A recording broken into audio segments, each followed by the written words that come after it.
Cherson ist die erste Stadt, die in russische Hände fiel. Kurz nach dem Überfall am 24. Februar gelang es den russischen Truppen, die Stadt einzunehmen. Cherson blieb vom Februar bis am 11. November dieses Jahres in russischer Hand.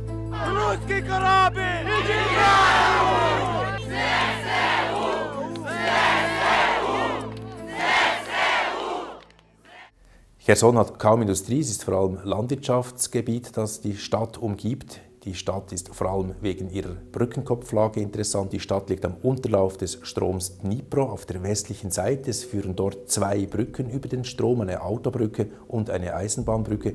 Von diesem Brückenkopf auf der westlichen Seite des Dnipro aus hätten die russischen Truppen weiter vorstoßen können Richtung Odessa.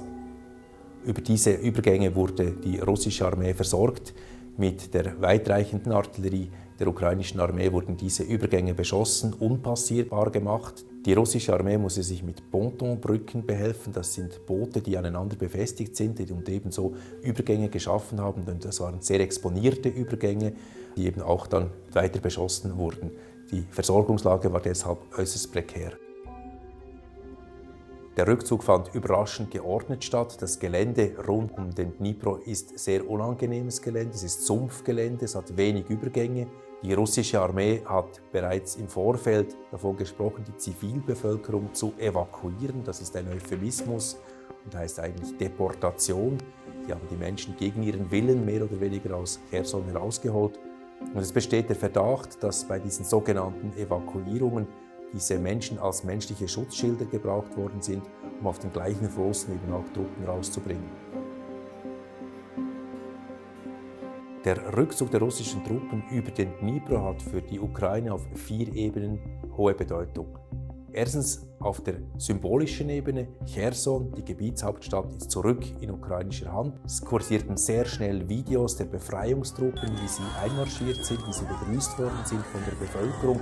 Die zweite Ebene ist die räumliche Ebene. Mit der Wiederinbesitznahme der Gebiete westlich des Dnipro hat die ukrainische Artillerie nun die Chance, wirklich auch Ziele in der Nähe der Krim anzugreifen und am Asowschen Meer.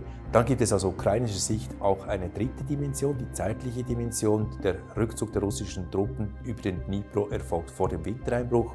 Und die russische Seite spielt jetzt auch auf Zeit. Sie hat ein Interesse, den Krieg einzufrieren. Es geht jetzt darum, die Reservisten, die mobilisiert worden sind, richtig auszubilden, damit dann mit neuen Kräften allenfalls weitere Vorstöße unternommen werden können.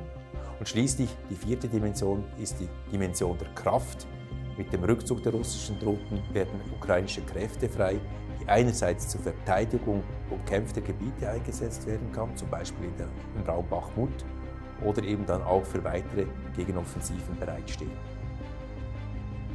Auch wenn dieser Rückzug aus russischer Sicht militärisch durchaus begründbar ist, bedeutet er propagandistisch ein Seiltanz, wird ja humanitär begründet. Der Schutz der Soldaten und der Zivilbevölkerung wird ins Feld geführt. Aber es ist natürlich ein harter Rückschlag für die sogenannte Spezialoperation. Der russischen Armee ist es nicht gelungen, die Gebietshauptstadt Cherson zu halten. Für die Zivilbevölkerung muss diese Situation grässlich gewesen sein, beklemmend gewesen sein, fast unerträglich. Auf der einen Seite war sie der russischen Besatzung ausgesetzt. Sie musste ein Fake-Referendum über sich ergehen lassen. Es gab Angst, deportiert zu werden. Es gab Angst, abgeschnitten zu sein von der Versorgung über den Winter, hatten Angst, keine Lebensmittel mehr zu erhalten, keine Wärme, kein Wasser, nichts mehr. Es gibt nach wie vor Menschen in den besetzten Gebieten, die unter prekären Bedingungen leben. Das ist etwas, was bei dieser technisch-taktisch-operativen Betrachtung des Krieges nicht vergessen werden sollte.